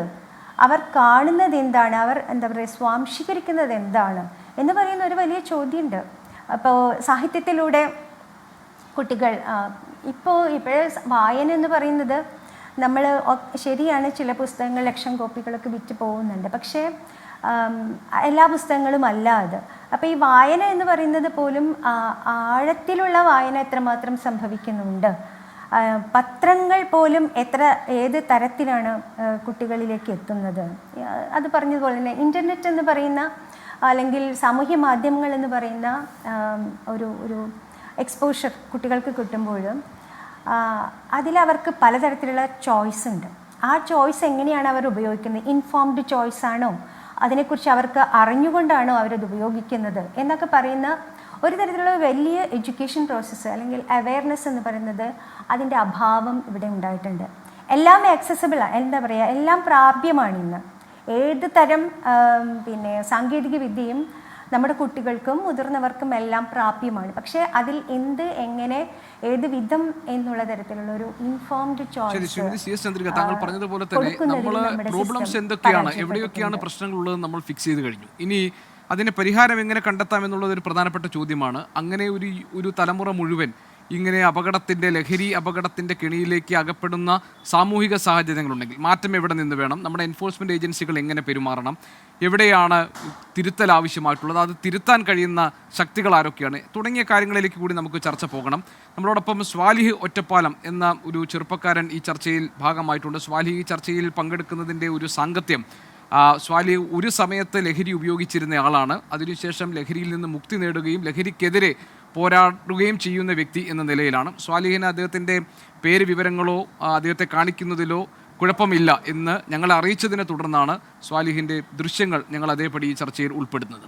Shri K S Shaji sir, ഇപ്പോൾ ഈ കേരളത്തിലെ ഒരു സാമൂഹിക സാഹചര്യത്തെക്കുറിച്ചൊക്കെ നമ്മൾ സംസാരിച്ചു. കുട്ടികൾക്ക് പഴയതുപോലെ രക്ഷിതാക്കളിൽ നിന്നൊരു സംരക്ഷണം കിട്ടുന്നില്ല, അവർക്ക് ഒരു കണക്റ്റ് കിട്ടുന്നില്ല. അതേസമയം തന്നെ എല്ലാം അറിയാം, വിവര സാങ്കേതിക വിദ്യയിൽ അവർക്ക് രക്ഷിതാക്കളെക്കാൾ ബോധമുണ്ട് എന്നതുകൊണ്ട് എല്ലാം അറിയാം എന്ന നിലയിൽ അവർ പെരുമാറുന്നു. പിന്നെ എന്ത് കാര്യവും പരീക്ഷിച്ച് നോക്കാനുള്ള ഒരു ഔത്സുക്യത്തിൻ്റെ ഭാഗമായി ഇതിലേക്കൊക്കെ ചെന്നുപെടുന്നുവെന്ന്. പക്ഷേ ഇതൊക്കെ നമുക്കോരോ കാരണങ്ങളായി അവതരിപ്പിക്കാം എന്നതിനപ്പുറത്ത് ബോധവൽക്കരണത്തിൻ്റെയൊക്കെ സമയം കഴിഞ്ഞ് ഇനി എൻഫോഴ്സ്മെൻറ്റിൻ്റെ സമയമാണ്. അതായത് ശരിയായ ആക്ഷനിലേക്ക് കടക്കേണ്ട സമയമാണ്. പിടികൂടുക, ഉറവിടം കണ്ടെത്തി നശിപ്പിക്കുക, ഇതിൻ്റെ വ്യാപാരത്തിൻ്റെ കണ്ണികളായി നിൽക്കുന്നവരെ ശിക്ഷിക്കുക, ഇതിൻ്റെ പിന്നിലുള്ള മാഫിയകൾ പ്രവർത്തിക്കുന്നുണ്ടെങ്കിൽ ഇല്ലാതാക്കുക, ലഹരി എത്തുന്ന എല്ലാ മാർഗങ്ങളും അടയ്ക്കുക. ഇതാണല്ലോ എക്സൈസിൻ്റെ മുന്നിലുള്ള വഴി. അത് കേരളത്തിൽ പൂർണ്ണമായും നടപ്പാക്കപ്പെടുമെന്നൊരു ആത്മവിശ്വാസം താങ്കൾക്കുണ്ടോ? അത് പ്രായോഗിക തലത്തിൽ നടപ്പാക്കുന്നതിന് നിങ്ങൾക്ക് എന്തെങ്കിലും ബുദ്ധിമുട്ടുകളുണ്ടോ? തീർച്ചയായിട്ടും അത് പൂർണ്ണമായി നടപ്പാക്കാൻ കഴിയും എന്ന് തന്നെയാണ് ഞങ്ങളുടെ വിശ്വാസം. ഈ അടുത്ത് തന്നെ പോലീസും എക്സൈസും ചേർന്നുകൊണ്ട് സംയോജിച്ചുകൊണ്ടുള്ള യോഗം മനോജ് അബ്രഹാം സാറും ADGP ഭവന ADGP മനോജ് അബ്രഹാം സാർ, അതോടൊപ്പം തന്നെ ഞങ്ങളുടെ എക്സൈസ് കമ്മീഷണർ മഹിബാലി യാദവ് സാറും ഞങ്ങളുടെ എക്സൈസിലെ പോലീസിലെ ഉദ്യോഗസ്ഥരൊക്കെ ചേർന്നുകൊണ്ട് യോഗമെടുക്കുകയും പല തീരുമാനങ്ങൾ കൈക്കൊള്ളുകയും ചെയ്തിട്ടുണ്ട്. നേരത്തെ പിന്നെ നമ്മളെ സാറ് സൂചിപ്പിച്ച പോലെ ഡിജിറ്റൽ, അതായത് ഈ ഫോണിൻ്റെ ആയിട്ടുള്ള ടവർ ലൊക്കേഷൻ മറ്റുള്ള കാര്യങ്ങളിലൊക്കെ ഇപ്പോൾ ഞങ്ങൾക്കും അത് അനായാസേന കിട്ടുന്ന രൂപത്തിലേക്ക് പോലീസ് കിട്ടുന്ന കാര്യങ്ങൾ മാറുകയാണ്. സർക്കാരും ഡിപ്പാർട്ട്മെൻറ്റും ഒക്കെ തന്നെ അതിനുള്ള സൗകര്യങ്ങളും ഒക്കെ ചെയ്തു വന്നിട്ടുണ്ട്. ഡിപ്പാർട്ട്മെൻറ്റ് എന്ന് പറഞ്ഞാൽ ശക്തിപ്പെടുത്തുന്നതിൻ്റെ ഭാഗമായിട്ട് ഇപ്പോൾ ഒരു നമ്മൾ ശ്രദ്ധിക്കേണ്ട ഒരു കാര്യം, ഈ കാലഘട്ടത്തിൽ കുറച്ച് നമ്മൾ വാർത്തകൾ അക്യൂസ്ഡിൻ്റെയൊക്കെ കണക്കെടുത്ത് പരിശോധിച്ചാൽ വനിതകൾ ഉൾപ്പെടെയുള്ള പ്രതികളുടെ എണ്ണം കുറേശ്ശെ കൂടി വരുന്നുണ്ട്. കാണാം, പല കേസുകളിലും വനിതകൾ ഉൾപ്പെടുന്നുണ്ട്. പഴയ കാലങ്ങളിൽ വളരെ കുറവായിരുന്നു, ഇപ്പോൾ അത് കുറച്ച് കൂടി വരുന്നുണ്ട്. എക്സൈസ് തന്നെ ഇപ്പോൾ 65 വനിതാ എക്സൈസ് വനിതാ സിവിൽ എക്സൈസ് ഓഫീസർമാരുടെ തസ്തിക സൃഷ്ടിച്ചിട്ടുണ്ട്. അത്തരത്തിൽ ഡിപ്പാർട്ട്മെൻറ്റ് ശക്തിപ്പെടുത്തുന്നുണ്ട്. മറ്റു കാര്യങ്ങളും നടന്നു വരുന്നുണ്ട്. ഈ വർഷം ഈ 2024 ഏപ്രിൽ മുതൽ 25 വരെ 8285 NDPS കേസുകളാണ് എടുത്തിട്ടുള്ളത്. അതിൽ 8198 ആളുകളെ അറസ്റ്റ് ചെയ്യുകയും 413 വാഹനങ്ങൾ ഈ NDPS, ഈ നാർക്കോട്ടിക് ഡ്രഗ്സുമായി ബന്ധപ്പെട്ട് കടത്തുമായി ബന്ധപ്പെട്ടിട്ട് പിടിച്ചെടുക്കുകയും ചെയ്തിട്ടുണ്ട്. അത്തരത്തിലുള്ള കണക്കുകൾ ലഭ്യമാണ്. അത് എൻഫോഴ്സ്മെൻറ്റ് രംഗത്ത് അതിശക്തമായ ഇടപെടലുകൾ നടത്തുന്നതിൻ്റെ ഭാഗമായിട്ടാണ് അത് ചെയ്യുന്നത്. അതുപോലെ തന്നെ അതിർത്തി മേഖലകളിലൊക്കെ തന്നെ നേരത്തെ പലരും സൂചിപ്പിച്ചു, നമ്മൾ അധികവും നമുക്ക് ബാംഗ്ലൂർ പോലെയുള്ള ചില സിറ്റികളിൽ നിന്നാണ് ഇത്തരത്തിലുള്ള മയക്കുമരുന്നുകൾ കടന്നു വരുന്നതുകൊണ്ട് തന്നെ അതിർത്തിയിലുള്ള ചെക്ക് പോസ്റ്റുകളിലൊക്കെ സംയുക്ത പരിശോധനകളും സർപ്രൈസായിട്ടുള്ള മറ്റ് പരിശോധനകളൊക്കെ നടത്തിക്കൊണ്ട് തന്നെ കേസുകൾ കണ്ടെടുക്കുന്നുണ്ട്. നമ്മളൊരു കേസ് കണ്ടെത്തുമ്പോൾ പ്രതികൾ പുതിയ മാർഗങ്ങൾ ഉപയോഗിച്ചുകൊണ്ട് ഇത്തരത്തിലുള്ള മയക്കുമരുന്നുകൾ കടത്താൻ ശ്രമിക്കുന്നു. അപ്പോൾ അതിനെ മറികടന്നുകൊണ്ടുള്ള എൻഫോഴ്സ്മെൻറ്റ് പ്രവർത്തനങ്ങളാണ് ഇപ്പോൾ നടന്നു വരുന്നത്. സുഭാഷ് ബാബു സാർ, ഇവിടെ ഈ പലപ്പോഴും ഞാൻ പല ലേഖനങ്ങളിലൊക്കെ വായിച്ച് മനസ്സിലാക്കിയിട്ട് പല ആർട്ടിക്കിൾസും വായിച്ചപ്പോൾ മനസ്സിലായത് ഈ ഇടനിലക്കാരായിട്ടുള്ള, അതായത് ചെറുകിട വ്യാപാരികൾ, ഇതിന് ഇടനിലക്കാരായി നിൽക്കുന്ന ആളുകൾ പോലീസിൻ്റെയോ എക്സൈസിൻ്റെയോ പിടിയിലാകുന്നു. പക്ഷേ ഇതിൻ്റെ പിന്നിൽ വലിയൊരു മാഫിയ സംഘം പ്രവർത്തിക്കുന്നുണ്ട്. ഉന്നതർ പലരും അംഗങ്ങളായിട്ടുള്ള, അവർക്ക് സ്വാധീനമുള്ള, ഉന്നതങ്ങളിൽ സ്വാധീനമുള്ള വലിയ മാഫിയ സംഘം ഇതിൻ്റെ പിന്നിൽ പ്രവർത്തിക്കുന്നുണ്ട്. അവരുടെ ഒത്താശയോടുകൂടിയാണ് ഇതെല്ലാം കേരളത്തിലെ ഒരു സ്കൂൾ മുറ്റത്തെ മുറുക്കാങ്കടയിൽ വരെ MDMA എത്തിക്കുന്ന ഒരു സംവിധാനം, ഒരു ശൃംഖലയായി ഇത് മാറ്റിയിരിക്കുന്നതെന്നാണ്. അങ്ങനെയാണെങ്കിൽ ആ ഉറവിടത്തെ കണ്ടെത്താൻ, അത് നശിപ്പിക്കാൻ, ആ മാഫിയകളെ നേരിട്ട് അവരിലേക്ക് അന്വേഷണം എത്താൻ തടസ്സമുണ്ടോ കേരളത്തിൽ? അവിടെ പല രീതിയിലും ഒരു ഏതെങ്കിലുമൊക്കെ തരത്തിൽ ഇത് ഇതിനെ തടയാനോ സ്വാധീനം ഉപയോഗിച്ച് ഇല്ലാതാക്കാനോ ഒക്കെ പറ്റുന്ന ഒരു സംവിധാനമാണോ കേരളത്തിലുള്ളത്? അങ്ങനെ നമ്മൾ ആശങ്കപ്പെടേണ്ടതുണ്ടോ? നമ്മളെ സംബന്ധിച്ച് നമുക്ക് അക്കാര്യത്തിൽ എനിക്ക് ആശങ്കയാണ് ഗവേഷണമുള്ളത്. കാരണം എന്താണെന്ന് വെച്ചാൽ ഇവരുടെ എല്ലാ ബന്ധങ്ങളും ഈ ബിസിനസ് സംബന്ധമായ ട്രാൻസാക്ഷൻസ് എല്ലാം മൊബൈൽ ഫോണിൽ, ഇൻ്റർനെറ്റ്, അതേമാതിരി തന്നെ അവരുടെ പർച്ചേസ് മുഴുവൻ ഡാർക്ക് നെറ്റ്, അങ്ങനെയുള്ള ഇപ്പോൾ പുതിയൊരു സാധനം വേറെ ഉണ്ടായിട്ടുണ്ട്. അപ്പോൾ ഇത് മുഖാന്തരമൊക്കെ ചെയ്യുന്നത് ഇപ്പോൾ പോലീസ് എന്ത് ചെയ്യും? അവിടെ കണ്ടുപിടിക്കാൻ പറ്റുമോ? പറ്റില്ല. ഇപ്പോൾ വരുന്ന ഇൻ്റർനാഷണൽ കോളുകളിൽ ഇൻ്റർനാഷണൽ പോസ്റ്റ് ഓഫീസുകൾ മുഖാന്തരമാണ് ഇപ്പോൾ മയക്കുമരുന്നൊക്കെ എക്സ്ചേഞ്ച് ചെയ്തുകൊണ്ടിരിക്കുന്നത്. അതിപ്പോൾ ഇതിലുള്ള പ്രധാന പ്രശ്നം എന്താണെന്ന് പറഞ്ഞു കഴിഞ്ഞാൽ ഈ കോളുകൾ മോണിറ്റർ ചെയ്യാൻ സാധിക്കാത്തിടത്തോളം കാലം, അതുപോലെ എല്ലാ പണമിടപാടുകളും മിക്കവാറും, അതായത് ഏറ്റവും താഴത്തെ കച്ചവടക്കാർ ഒഴിച്ച് ബാക്കി മുകളിലോട്ടുള്ള എല്ലാവരുടെയും ട്രാൻസാക്ഷൻസ് ഡിജിറ്റൽ ട്രാൻസാക്ഷൻസാണ്. അതുപോലെ തന്നെ ഫോൺ പേ, അങ്ങനെ ഒരുപാട് കാര്യങ്ങളാണ് ഈ പണം കൈമാറുന്നത്. ഈ പണം കൈമാറുന്നതിനെ സംബന്ധിച്ചിടത്തോളം അവർ അക്കൗണ്ട് തുറക്കുക, ആ കൈമാറി 2 ദിവസം കഴിയുമ്പോൾ ആ അക്കൗണ്ട് ക്ലോസ് ചെയ്യും, വേറൊരു അക്കൗണ്ട് തുടങ്ങും. അപ്പോൾ അങ്ങനെ ഇത് പിടിക്കപ്പെടരുത് എന്നുള്ളതിന് വളരെ വിദഗ്ധമായ രീതിയിൽ ഗൂഢാലോചന നടത്തി പ്ലാനിങ് നടത്തിയാണ് ഇപ്പോൾ എക്സിക്യൂട്ട് ചെയ്തുകൊണ്ടിരിക്കുന്നത്, ഈ കാര്യങ്ങൾ ചെയ്തുകൊണ്ടിരിക്കുന്നത്. അപ്പം ഇതിൽ ഓർഡർ കൊടുക്കുന്നത് എവിടെയാണ്? ഒരു സ്പോട്ട് ഇന്നടത്ത് വെച്ചാൽ മതി എന്ന് പറയുന്ന, എല്ലായിടത്ത് വെക്കാം എന്ന് പറയുന്ന കമ്മ്യൂണിക്കേഷന് ഫോൺ മുഖാന്തരമാണ്. അപ്പോൾ ഇങ്ങനെയുള്ളതെല്ലാം നമ്മൾ ഡിജിറ്റൽ യുഗത്തിൽ ഉള്ള ഒരു പ്രക്രിയയായി മാറിയത് കൊണ്ട് അത് പോലീസിനെ സംബന്ധിച്ചിടത്തോളം, അല്ലെങ്കിൽ എക്സൈസിന് ഇപ്പോൾ തീരെ ഇല്ല, വരാൻ പോകുന്നു എന്ന് നമ്മൾ പറയുന്നുണ്ട്. അതെപ്പോൾ വരും എന്ന് പെട്ടെന്ന് വരട്ടെ എന്നാണ് നമുക്കൊക്കെ ആഗ്രഹം. അപ്പോൾ ഇങ്ങനെ വന്നു കഴിഞ്ഞാൽ ഇത് കണ്ടുപിടിക്കാൻ എന്താ മാർഗം? ഫോണ് മോണിറ്റർ ചെയ്യാൻ പറ്റുമോ? പറ്റില്ല. അപ്പോൾ ആരുടെയെങ്കിലും ഫോണിന് ട്രാൻസാക്ഷൻ വേണം. ഈ അതാത് സമയത്ത് പുതിയ ഇതേമാതിരി ഇപ്പോൾ ഹോട്ട്സ്പോട്ട് കണ്ടുപിടിച്ചു, ആ ഹോട്ട്സ്പോട്ടുമായി ബന്ധപ്പെട്ട ഫോൺ നമ്പറുകൾ ഇവർക്ക് കിട്ടും. അതൊക്കെ ഇവർക്ക് ഇത് നിങ്ങൾക്ക് അവർ പിന്നെ അതിൻ്റെ കാര്യങ്ങളൊക്കെ ശേഖരിച്ചതിന് ശേഷം അത് വെക്കാൻ പറ്റും. വെച്ച് കഴിഞ്ഞാൽ ഇവർ ഫോണുകൾ മാറി അങ്ങോട്ടും ഇങ്ങോട്ടും വിളിക്കുന്നുണ്ടെങ്കിൽ ഈ വിളിക്കുന്ന ഫോണുകൾ അതാത് സമയത്ത് കണ്ടുപിടിക്കാനും ലൊക്കേറ്റ് ചെയ്യാനും, ഇതിൽ ആരുടെ പേരിലാണ് ഈ ഫോൺ, അല്ലെങ്കിൽ ഏത് സ്ഥലത്തു നിന്നാണ് ചെയ്യാൻ പറയുന്നത്, ലൊക്കേറ്റ് ചെയ്ത് കണ്ടുപിടിക്കാൻ സാധിക്കുന്ന ഒരു പ്രധാനം നമുക്കില്ല. അപ്പോൾ അതിൽ വേണ്ട എന്താണെന്ന് പറഞ്ഞാൽ, നമ്മളിപ്പോൾ അങ്ങനെ ഒരു സംവിധാനമുള്ളത് നമുക്കിപ്പോൾ ഇസ്രായേലുകാർക്ക് മാത്രമാണ്. നമ്മളിവിടെ വെച്ച് ചെയ്തു എന്ന് പറയുന്നുണ്ട്. അപ്പോൾ അതിന് നമ്മൾ പറയുന്നുണ്ട്, ഇവിടെ ഈ ഗവൺമെൻറ് ഓഫ് ഇന്ത്യ അത് ഉപയോഗിക്കുന്നുണ്ടെന്ന് പറയുന്നു. അപ്പോൾ കേരളത്തിൽ ഇത് വാങ്ങാൻ വേണ്ടി ശ്രമിച്ചിരുന്നു എന്നൊക്കെ ഒരു വാർത്ത കേട്ടു. പക്ഷേ എന്താണെന്ന് നമുക്കറിയില്ല. എന്തായാലും സെൻട്രൽ ഗവൺമെൻറ് ഇപ്പം രാജ്യസുരക്ഷയുടെ ആവശ്യത്തിന് വേണ്ടിയിട്ട് ഇത് ഉപയോഗിക്കുന്നുണ്ടെന്ന് നമുക്കറിയാം. കാരണം ഇപ്പോൾ പല ആളുകളെയും പല സ്ഥലത്തു നിന്ന് അവരുടെ ഹൈഡ് ഔട്ട്സ് നിന്ന് ആരും അറിയാതെ അവർക്ക് ട്രേസ് ചെയ്യാനും അവരെ അറസ്റ്റ് ചെയ്ത് കൊണ്ടുപോകാനും സാധിക്കുന്നുണ്ട്. അപ്പോൾ അങ്ങനെ വരുന്ന അവസരത്തിൽ ഈ ഒരു സംവിധാനം ഇല്ലാതെ നമുക്ക് എങ്ങനെയാണ് ഈ ഡിജിറ്റൽ യുഗത്തിൽ ഇതേമാതിരിയുള്ള കമ്മ്യൂണിക്കേഷൻസും ട്രാൻസാക്ഷൻസും കണ്ടുപിടിക്കാൻ പറ്റും? ഇപ്പോൾ എല്ലാ ട്രാൻസാക്ഷൻസും നടക്കുന്നത് ഏറ്റവും താഴത്തെ നിലയിൽ, അതായത് മൗത്ത് ഹാൻഡ് ടു ഹാൻഡ് അല്ലാത്ത മുഴുവൻ ട്രാൻസാക്ഷനും വരുന്നത് എങ്ങനെയാണെന്ന് പറഞ്ഞു കഴിഞ്ഞാൽ ഇതേമാതിരിയാണ്. അത് കണ്ടുപിടിക്കാൻ നമുക്ക് സംവിധാനങ്ങളില്ല. അപ്പോൾ അതുകൊണ്ട് നമുക്ക് ഒരുപാട് പരിമിതികളുണ്ട്.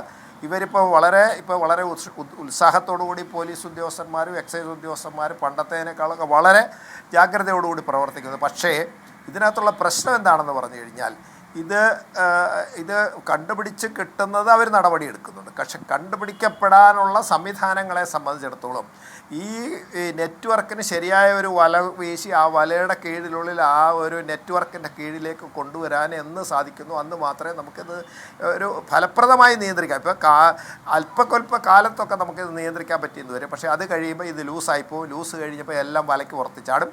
പിന്നെ പുതിയ കളി, ഞാൻ നേരത്തെ പറഞ്ഞ പോലെ ഇപ്പം 1 10 ആവും, 10 100 ആവും. അതായത് 100 ആവുന്നു എന്ന് പറഞ്ഞാൽ ആഴ്ചകൾക്കുള്ളിലാണ് 100 ആവുന്നത്.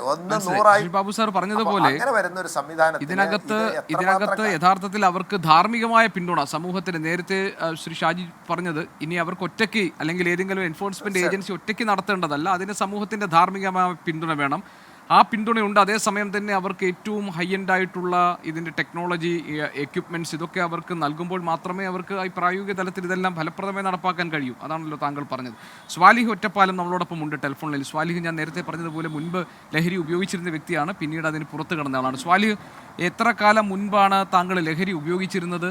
എങ്ങനെയാണ് അതിന് പുറത്ത് കിടന്നത്? ഞാൻ കേൾക്കുന്നുണ്ടല്ലോ അല്ലേ? കേൾക്കാം സ്വാലിഹ്. നെറ്റ്വർക്കിന്റെ ചെറിയ ഇഷ്യൂ ഉണ്ടായിരുന്നു. ഞാൻ ഏകദേശം 9ാം ക്ലാസ്സിൽ പഠിക്കുന്ന സമയത്താണ് ഞാൻ തുടക്കമിട്ടിട്ടുണ്ടായിരുന്നത്. ഏകദേശം ഒരു 3 മാസം 9ാം ക്ലാസ് ഏകദേശം 3 മാസത്തോളം ഞാൻ പഠിച്ചിട്ടുള്ളൂ. ആ ഒരു 8ാം ക്ലാസ്സിൽ നിന്ന് ഞാൻ ഇതിന് ചെറിയ രീതിയിൽ തന്നെ ഒരു സിഗരറ്റിൽ നിന്ന് തുടങ്ങി 9ാം ക്ലാസ്സിലേക്ക് എത്തിയപ്പോഴേക്കും ഞാൻ ഏകദേശം അഡിക്റ്റ് ആയിട്ടുണ്ടായിരുന്നു. പിന്നീട് അത് എനിക്ക് ഒരു 9ാം ക്ലാസ് തന്നെ 2 മാസം തന്നെ എനിക്ക് കഴിഞ്ഞിട്ടുള്ളൂ, പഠിക്കാൻ കഴിഞ്ഞിട്ടുള്ളൂ. അപ്പോഴേക്കും ഞങ്ങൾ പഠിപ്പ് ഏകദേശം പൂർണ്ണമായിട്ട് നിർത്തേണ്ട ഒരു സാഹചര്യം വന്നു. പിന്നീട് ഞങ്ങൾ സ്കൂളിലേക്കാണെന്ന് പറഞ്ഞിട്ട് വരും, പിന്നെ ഞങ്ങൾ റോഡ് സൈഡിൽ അല്ലെങ്കിൽ മലയുടെ അരുവിലേക്ക് ഞങ്ങൾ പോയിരിക്കും. പിന്നീട് ആ ഒരു 9ാം ക്ലാസത്തെ ജീവിതം ഞങ്ങൾ എത്തിച്ചത് ഒറ്റപ്പാലം സബ് ജയിലിലേക്കായിരുന്നു. കാരണം ഞങ്ങൾ അന്ന് അത് ഉപയോഗിക്കേണ്ട, കാരണം ഞങ്ങൾക്ക് കിട്ടാതായ സമയത്ത് ഞങ്ങൾ വയലന്റ് ആവാൻ തുടങ്ങി. കാരണം എന്റെ ഉപ്പാക്ക് നേരെ അക്രമം അയച്ചേണ്ട ഒരു സാഹചര്യം വരെ എത്തിയിട്ടുണ്ടായിരുന്നു. എന്റെ ഉപ്പാക്ക് നേരെയാണ് ഞാൻ ആദ്യമായിട്ട് കത്തിയെടുത്ത് ചെന്നത്, എന്റെ ഉപ്പാക്ക് നേരെയാണ്.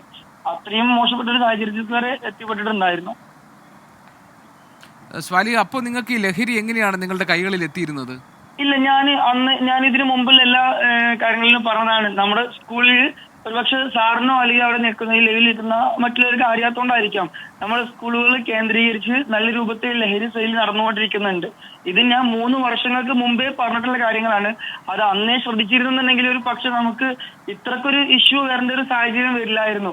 കാരണം MDMA എന്നുണ്ടെങ്കിലും കഞ്ചാവ് എന്നുണ്ടെങ്കിലും സുലഭമായിട്ട് സ്കൂളിന്റെ പരിസരങ്ങളിൽ സെയിൽ നടന്നുകൊണ്ടിരിക്കുന്നുണ്ട്. 8ാം ക്ലാസ്സിൽ പഠിക്കുന്ന കുട്ടിയുടെ കയ്യിൽ നിന്ന് ബാഗിൽ നിന്ന് ഡ്രഗ്സ് പിടിച്ചിട്ടുണ്ട്. ഞാൻ അതുമായിട്ട് ബന്ധപ്പെട്ട് പോകുന്ന ഒരാൾ കൂടിയാണ് ഇപ്പോ. സ്വാലിഹ്, ഇത് അപ്പോൾ നിങ്ങൾക്ക് വലിയ പൈസ കൊടുക്കേണ്ടി വരില്ലേ ഇത് കിട്ടാൻ? ആ പൈസ കൊടുക്കണം. അതിന് മോഷ്ടിച്ചിട്ടുണ്ട്, അതുപോലെ ആളുകളെ ആക്രമിച്ചിട്ട് അവരുടെ പൈസ തട്ടിപ്പറിക്കേണ്ട ഒരു സാഹചര്യത്തിൽ വരെ എത്തിയിട്ടുണ്ട്. കാരണം നമ്മളത് ഈ കഞ്ചാവെന്നുണ്ടെങ്കിലും എന്നുണ്ടെങ്കിലും ഒരു തവണ യൂസ് ചെയ്തിട്ടുണ്ടെങ്കിൽ കഞ്ചാവിനേക്കാൾ കൂടുതൽ അപകടകാരിയാണ് ആ ഒരു തവണ ഉപയോഗിച്ചിട്ടുണ്ടെങ്കിൽ നമ്മൾ അച്ഛനാണോ അമ്മയാണോ പെങ്ങളാന്നുള്ളൊരു തിരിച്ചറിയാനുള്ളൊരു ബോധം ഉണ്ടാവില്ല. ഓട്ടോമാറ്റിക്കായിട്ട് നമ്മൾ അവരെ ആക്രമിക്കേണ്ട സാഹചര്യം. ഞാൻ പറഞ്ഞല്ലോ, എന്റെ ഉപ്പാക്ക് നേരെയാണ് ഞാൻ ആദ്യമായിട്ട് കത്തിയെടുത്ത് ചെന്നത്. ഈ എങ്ങനെയാണ് നിങ്ങൾക്ക് എന്തെങ്കിലും കോഡ് ഭാഷയുണ്ടോ ഇത് കിട്ടാൻ? ഈ ആൾക്കാർ വരുമ്പോൾ എങ്ങനെ ഇത് മനസ്സിലാക്കുന്നത്? ഇല്ല, കല്ലെന്നാണ് പറയാ. കാരണം ഇപ്പൊ നമ്മുടെ കുട്ടികൾക്കിടയിൽ ട്രെൻഡായി നിൽക്കുന്ന കാര്യമാണ്. ഞാൻ കല്ലടിച്ചിട്ട് സ്കൂളിലേക്ക് വന്നിട്ടില്ല എന്ന് പറയുമ്പോൾ അത് കുട്ടികൾക്കിടയിൽ നല്ല രൂപത്തിൽ ട്രെൻഡായി നിൽക്കുന്നുണ്ട്. കാരണം അന്നത്തെ ഇന്നത്തെയും ഏകദേശം സെയിം ആണ് നടന്നുകൊണ്ടിരിക്കുന്നത്. കാരണം ഒരു തവണ ഉപയോഗിക്കാൻ തരും, പിന്നീട് നമ്മൾ അതിന് അഡിക്റ്റ് ആകും. കാരണം ഒറ്റ തവണ ഉപയോഗിച്ചിട്ടുണ്ടെങ്കിൽ നമുക്ക് വീണ്ടും വീണ്ടും വേണമെന്നുള്ളൊരു മനസ്സിന് ടെൻഡൻസി വന്നുകൊണ്ടിരിക്കും. പിന്നെ എങ്ങനെയാ സ്വാലിഹ് ഇതിന്ന് പുറത്തു കടന്നത്? സ്വാലിഹ്, ഇല്ല, ഞാൻ പറഞ്ഞല്ലോ, ഞാൻ നേരെ കയറി ചെന്നത് ഒറ്റപ്പാലം സബ് ജയിലിലേക്കായിരുന്നു. അന്ന് അവിടെ ഉണ്ടായിരുന്ന ഒറ്റപ്പാലത്തുണ്ടായിരുന്ന മജിസ്ട്രേറ്റ് മുതൽ എന്റെ അഡ്വക്കേറ്റ് ആഷിം ചെർപ്പശ്ശേരി, അന്നുണ്ടായിരുന്ന പോലീസുകാരും മറ്റുള്ള എല്ലാ ഉദ്യോഗസ്ഥരോട് കൂടിയിട്ടുള്ള ഒരു കൂട്ടായിട്ടുള്ള ശ്രമം മാത്രമാണ് എന്നെ മാറ്റിയെടുക്കാൻ കഴിഞ്ഞിട്ടുള്ളത്. ഇപ്പോഴും ഇത് ഈ സ്കൂളുകൾ കേന്ദ്രീകരിച്ച് ഇതൊക്കെ നടക്കുന്നുണ്ടെന്ന് സ്വാലിഹിന് അറിയാം? നടക്കുന്നുണ്ട്, പൂർണ്ണമായിട്ട് നടക്കുന്നുണ്ട്. കാരണം എനിക്ക് തോന്നുന്നു വിമുക്തിയിലും മറ്റുള്ള ഇതിലൊക്കെ ഇതുമായിട്ട് ബന്ധപ്പെട്ട് പറയാൻ പേടിയ തോന്നുന്നുണ്ട്. കാരണം എന്നെ വിളിക്കുന്നത് കഴിഞ്ഞ 2 വർഷങ്ങൾക്ക് മുമ്പ് വിളിച്ചിരുന്നതൊക്കെ ഒരു 15 വയസ്സിന്റെ പുറത്തേക്കുള്ളവരാണെന്നുണ്ടെങ്കിൽ എന്നെ 13 വയസ്സിലെ കുട്ടിയുടെ രക്ഷിതാവ് എന്നെ വിളിച്ചിട്ടുണ്ട്. ഇപ്പൊ ഇതിനടക്ക് ഞങ്ങൾ കൊണ്ടാക്കിയത് 15 വയസ്സിലെ കുട്ടിനെ കൊണ്ടാക്കിയത് കയ്യും കാലും കെട്ടിയിട്ടാണ് ഞങ്ങൾ വിമുക്തിക്ക് കൊണ്ടാക്കേണ്ട സാഹചര്യം വന്നത്. കാരണം പല ആളുകളുടെയും മനസ്സിന്റെ ഉള്ളിൽ വിമുക്തിക്ക് വിളിച്ചിട്ടുണ്ടെങ്കിൽ അത് കേസാകുമോ, നമ്മളെ ഡീറ്റെയിൽസ് പുറത്തു പോകുമോ എന്നുള്ളൊരു ഇത് ആളുകൾക്കിടയിൽ ഇപ്പോഴും ഉണ്ട്. കാരണം പോലീസുകാർ എന്തെങ്കിലും ഒരു ഇഷ്യൂ കൊടുത്തു, കാരണം 1-2 പോലീസുകാർ ചെയ്തതിന്റെ പേരിൽ മറ്റുള്ളവരും കൂടി ചാരിച്ചിട്ട് കാര്യമില്ല. ജനങ്ങൾക്കിടയിൽ ചെറിയ രൂപത്തിൽ ഇപ്പോഴും ആളുകൾക്കിടയിൽ ഒരു പേടി. കാരണം അവരെനിക്ക് പേഴ്സണലായിട്ട് മെസ്സേജ് അയക്കുന്നുണ്ട്, എനിക്ക് വിളിക്കുന്നുണ്ട്, പല ആളുകളും എന്നെ വിളിക്കുന്നുണ്ട്. എനിക്ക് പോലീസ് സ്റ്റേഷനിൽ പോയി പറയാൻ പേടിയാണ്, വിമുക്തിയിൽ അറിയിക്കാൻ പേടിയാണ്, എന്റെ മകനിക്കെതിരെ കേസ് വരുമോ എന്നുള്ളൊരു പേടി. ആ ഒരു കാര്യങ്ങൾ എന്നോട് അവർ സംസാരിക്കാറുണ്ട് പലപ്പോഴും. ശരി സ്വാലി, MDMA പോലെയുള്ള രാസലഹരി പദാർത്ഥങ്ങൾ കേരളത്തിലെ വിദ്യാലയങ്ങളുടെ പഠിക്കൽ എങ്ങനെ എത്തുന്നു എന്നതാണ് സ്വാലിഹിനെ പോലെയുള്ള ആളുകൾ സ്വന്തം അനുഭവത്തിന് വെളിച്ചത്തിൽ ഇവിടെ പറഞ്ഞത്. അതുകൊണ്ട് തന്നെ ഇനി ഇതിൻ്റെ ലഹരിയുടെ വേരറക്കാനുള്ള ഉത്തരവാദിത്വം സമൂഹത്തിന് കൂടിയുണ്ട് എന്ന് ഓർമ്മപ്പെടുത്തുന്നതാണ് ഈ ചർച്ചയിൽ പങ്കെടുത്തവർ നടത്തിയ അഭിപ്രായ പ്രകടനങ്ങൾ. ആ ഉത്തരവാദിത്വം നമുക്ക് ഏറ്റെടുക്കാം. ഈ ചർച്ചയിൽ പങ്കെടുത്ത എല്ലാ അതിഥികൾക്കും നന്ദി. എൻകൗണ്ടർ പ്രൈം ഇന്നിവിടെ പൂർത്തിയാകുന്നു. മറ്റൊരു വിഷയവുമായി നാളെ ഇതേ സമയം. Good night.